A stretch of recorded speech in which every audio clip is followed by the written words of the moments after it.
I settled onto the terrace, bundled in a cozy blanket, enjoying the pleasantly crisp evening air. The sun was gradually descending beyond the horizon, leaving a shimmering golden path across the lake's surface. Beside me sat a cup of green tea, still releasing wisps of steam, while the sweet scent of jasmine wafted around me. Andrew had recently moved in with me following the difficult divorce of his parents. At just 18, he appeared much older than his years. His eyes held a mixture of sadness and weariness, as if life had already burdened him with more than he should have had to bear. It had been a while since I had seen him look so thoughtful. Today, he seemed particularly quiet, and I sensed he needed some space to sort through everything that had transpired with him and Evelyn. He called out softly as he stepped onto the terrace. Looking up, I found him standing in the doorway, shifting nervously from one foot to the other. "Is there anything I can help you with?" I asked, smiling, sensing there was more behind his request than mere courtesy. "Of course. How about lending a hand in the garden? The roses are in need of extra attention. They've been rather finicky this year." His smile returned, and I noticed a flicker of interest in his eyes. We grabbed the gardening tools and made our way to the garden. As we worked side by side, memories of his childhood summers spent with us came flooding back. I recalled little Andrew racing around the garden in his shorts, his hands caked in dirt, each memory bringing a smile. "Remember the time you fell into the pond while trying to catch a frog?" I laughed, reminiscing about those amusing moments that once felt so significant. "How could I forget? You jumped right in to save me, only to tumble into the water right after." His smile widened, and I could see the same youthful joy flicker back into his eyes. We shared a laugh, and I felt a comforting, almost familial bond rekindling between us. The evening wrapped around us softly, and I realized that this moment had become a refuge amidst the emotional turmoil we both had been navigating in recent months. Once we finished tidying up the garden, we returned to the terrace, enjoying the peaceful silence and the fading sunlight.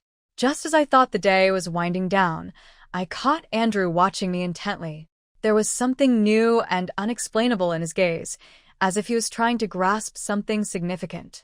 A hint of nervousness crept in, but I chose not to dwell on it. Suddenly, Andrew stepped closer. "You know," he began softly, "I've always sensed that you're not like everyone else. You understand me better than anyone." For a moment, I was taken aback, warmth blossoming inside me. "Andrew, you've always been important to me. You know that," I replied gently.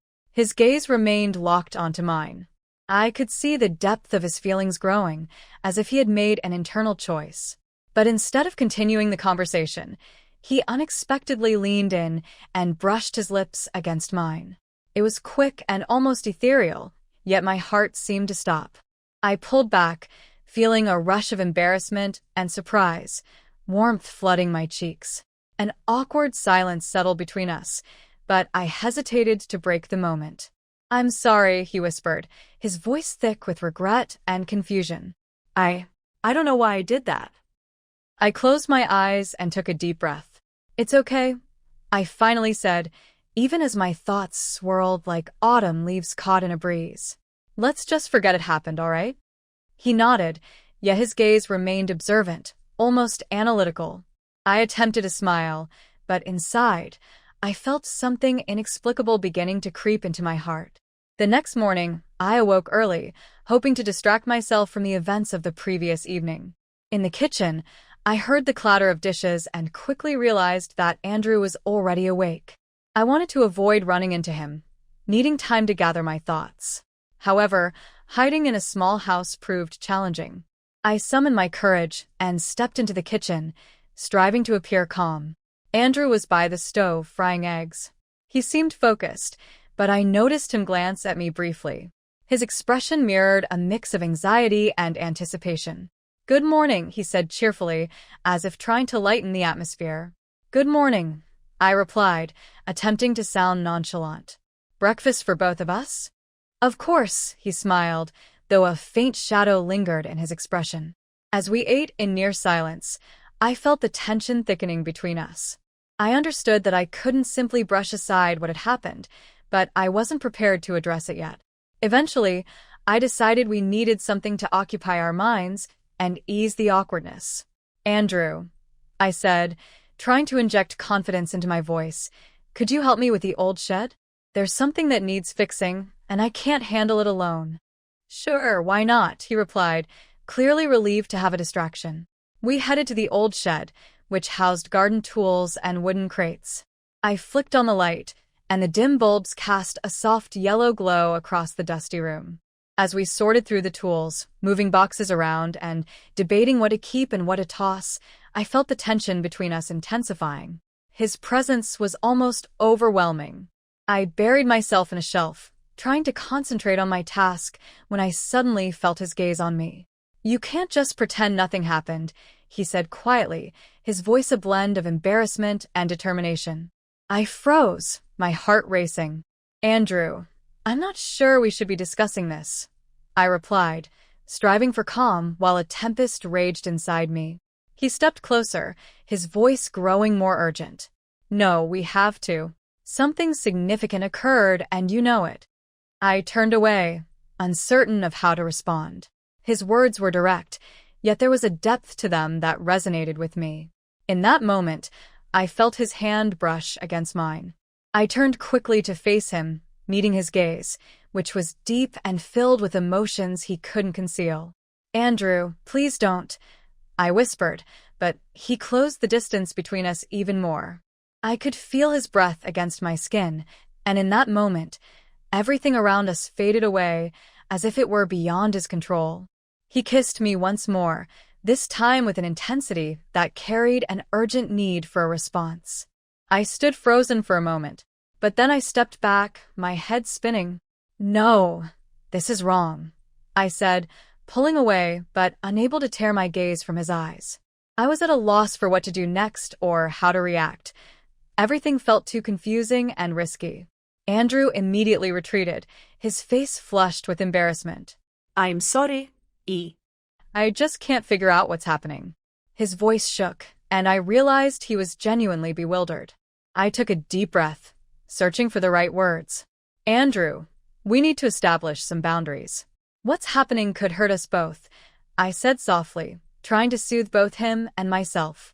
He nodded, though his expression conveyed disagreement. Just let me figure this out, he muttered, and I sensed that this conversation was far from over. It felt like a wave building up, ready to crash ashore. We returned to the house in silence, each of us lost in our own thoughts. Yet, one thing was clear. This was only the beginning of our story, and it would unfold further, changing us both. In the days that followed, I attempted to act as if nothing had happened. I immersed myself in routine, scheduling get-togethers with friends, managing household chores, and tending to the garden. However, every time I encountered Andrew, his presence sparked a growing sense of unease that was increasingly difficult to ignore. I noticed he was also avoiding conversations and even eye contact. Living under the same roof felt strange and tense. I decided it was time to break this cycle of awkwardness and distract ourselves with something entirely different. Andrew, I said one morning over breakfast, trying to keep my tone casual, how about we visit the farmer's market in the neighboring town today? We could take a stroll and buy some fresh produce. Maybe it will help us unwind a bit. He looked at me with mild surprise, but then nodded. Why not? He replied, his voice betraying a flicker of gratitude. Perhaps he also recognized this as an opportunity to relieve the almost unbearable tension. We drove to the nearby town along a narrow road flanked by fields and forests. I turned on the radio, letting the music fill the car, attempting to bridge the silence between us. We exchanged a few words about the weather and how long it had been since we last visited the market, but every conversation felt forced and unnatural. At the market, the air buzzed with the sense of fresh fruits, pastries, and flowers. We wandered through the stalls. I tried to project cheerfulness, but I could constantly feel his presence nearby, too close for comfort. We picked up some apples, cheese, and bread. Everything seemed ordinary, yet beneath the surface, I sensed something strange and unknown bubbling up as we passed by an antique shop. Suddenly, Andrew halted and pointed toward the window. Evelyn, look, he exclaimed, his voice unexpectedly animated. I turned to see what had captured his attention, an old music box adorned with faded gold and ceramic insets. For a moment, my breath caught. "That looks like my grandmother's," I began, my voice wavering. "Yes, it does," Andrew replied, stepping closer and pressing his fingers against the glass. "You mentioned it was very special to you." I nodded, a chill running down my spine. Yes, it was her jewelry box. She kept old letters and photographs inside. Andrew remained silent, but I could tell he was studying me intently, trying to grasp why this was so significant. "Do you want to go inside?" he asked quietly. I nodded, and we entered the antique shop. Inside, it was dim and smelled of dust. The music box sat on a shelf, surrounded by countless forgotten treasures. I picked it up and opened it carefully. Inside lay a dried rose and several yellowed letters. Andrew glanced at the letters, and I noticed a shift in his expression. "Can I take a look?" he asked cautiously. I handed him the letters, and he began to leaf through them, his demeanor growing serious. "There's something here about our family," he said, sounding almost astonished to uncover arguments that occurred before my time. A wave of anxiety surged within me. I didn't know these still existed, I admitted, suddenly wanting to reclaim them from him. But he continued reading, and suddenly his face darkened. "Why didn't you ever mention these events, Evelyn?" His voice was strained, but I could sense his agitation. "This isn't something you discuss over dinner." I tried to joke, but the tremor in my voice betrayed me. "Andrew, some things are better left in the past." He nodded, but skepticism lingered in his eyes. "Maybe," he replied quietly, "but I'm starting to realize there's much more hidden in our family than it seems." A chill spread through my chest. The letters, the old music box, the tension between us, it all began to form a confusing and troubling picture. Unsure of how to proceed, I felt the situation slipping from my grasp. As we left the shop, I recognized that our trip to the market hadn't eased the tension. If anything, it had made it more palpable, more foreboding. The drive home was quiet, both of us absorbed in our thoughts. The old letters and the mysterious music box only added to the uncertainty hanging over us. An invisible weight pressed harder on my shoulders. Andrew appeared thoughtful as well, occasionally gazing out the window, seemingly searching for answers to unasked questions, hoping to alleviate some of the strain. I suggested we take a walk to the lake for a picnic. The lake had always been my sanctuary, a place of peace and solitude where I felt safe. I hoped that a walk might help us both regain some balance. We strolled along a winding path flanked by tall trees until we reached the old wooden dock. Andrew immediately suggested we take a swim, just like we did during his childhood summers with us. "Come on, the water is so warm," he called out, his smile appearing suddenly too bright, too eager. I laughed as I watched him dive into the lake, the water splashing into 1,000 tiny droplets. In that moment, he seemed so youthful and vibrant that I felt older and more vulnerable than ever. The water, the sun, his laughter, it all felt surreal, like a scene from a simpler time. When Andrew swam back to shore, his hair soaked in droplets cascading down his face, I couldn't tear my gaze away from him. He approached, laughing, and splashed water in my direction. I flinched in surprise but laughed back. At that moment, he drew even closer, so near that I could hear his heart racing. He looked at me with such determination, as if he were trying to delve deep into my thoughts.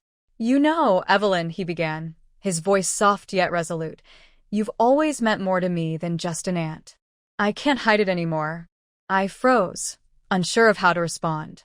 His words felt perilous, as if he had crossed an unspoken boundary. Panic surged within me.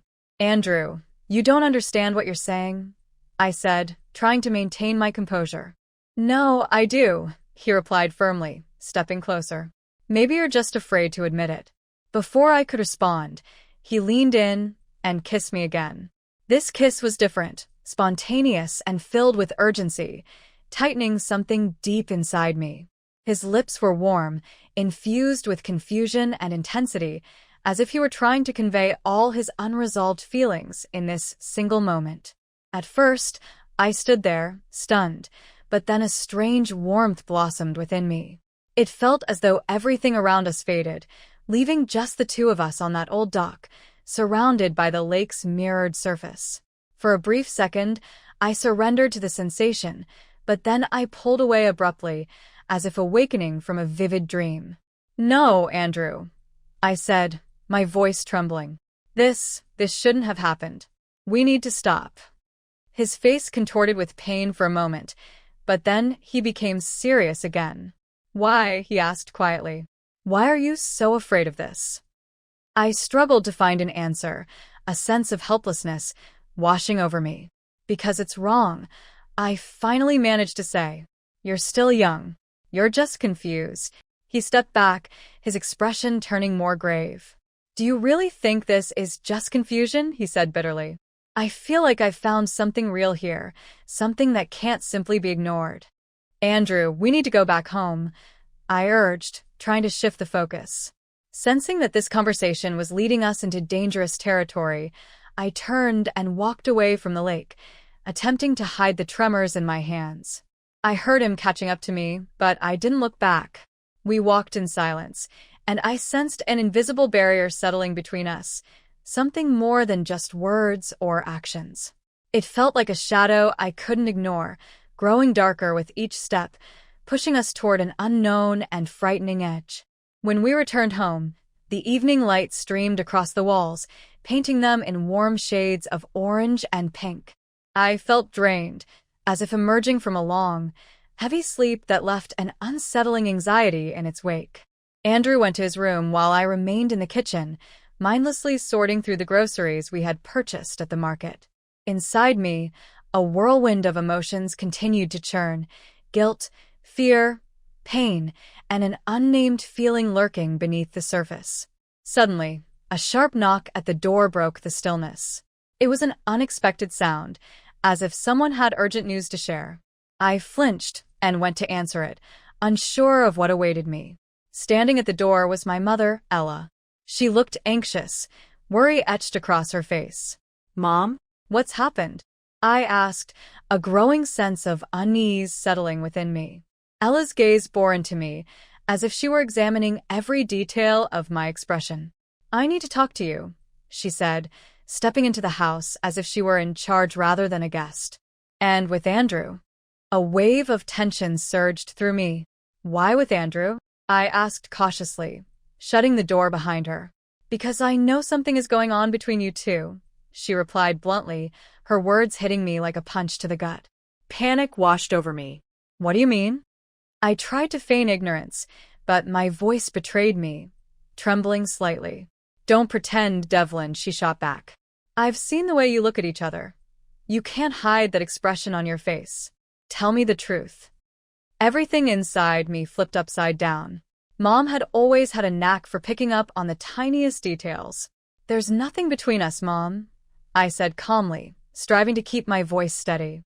"We're just going through a tough time." Ella gave me a skeptical look, her expression stern and unconvinced. "Evelyn, you know it's more than that. I overheard Andrew saying something to you this morning. He isn't hiding his feelings." Fear surged within me. "What did he tell you?" I asked, trying to keep the quiver out of my voice. "He didn't say anything specific," she replied, "but I saw his face when he left. He's clearly in love with you, and that's wrong.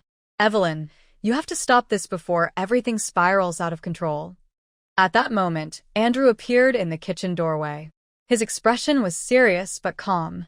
"What are you talking about?" he asked, his eyes flicking between me and Ella.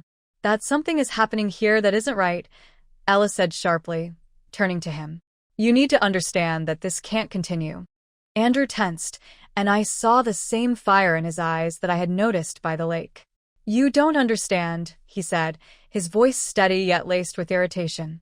"I know what I feel, and this isn't just a fleeting whim." "Andrew, stop," I interjected, trying to regain control of the situation. "You shouldn't talk about this like that. It's more complicated than it seems." Ella turned to me abruptly. "You tell him to stop. But you can't do it yourself, can you?" "Well, I can't just let this go on. I'm going to call your father, Andrew. Let him decide what to do." "No, Mom, don't," I nearly shouted, feeling the weight of my words linger in the air. But it was too late. Andrew, standing in the doorway, froze. "Are you serious?" he asked quietly, anxiety creeping into his voice. "You're going to involve my father? Is that all you can do?" "Yes, I am," Ella replied firmly. "Because I see you both getting entangled in this, and I won't let you ruin your lives." Andrew looked at me, disappointment filling his eyes. "Did you know she would do this?" he asked, and I felt a tightness in my chest. "I didn't know," I stammered, pain rising within me. Andrew turned to Ella. "Fine," he said coldly.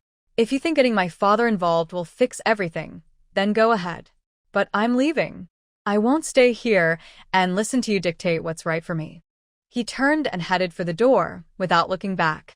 Ella, agitated and furious, followed him, casting me one last disappointed glance. "You should have been smarter, Evelyn," she called over her shoulder just before the door closed behind her. I was left alone in the quiet, empty house, feeling the cold walls close in around me. I knew something significant had just snapped, like a thin thread that could never be reconnected. Whatever happened next, I could no longer avoid the consequences.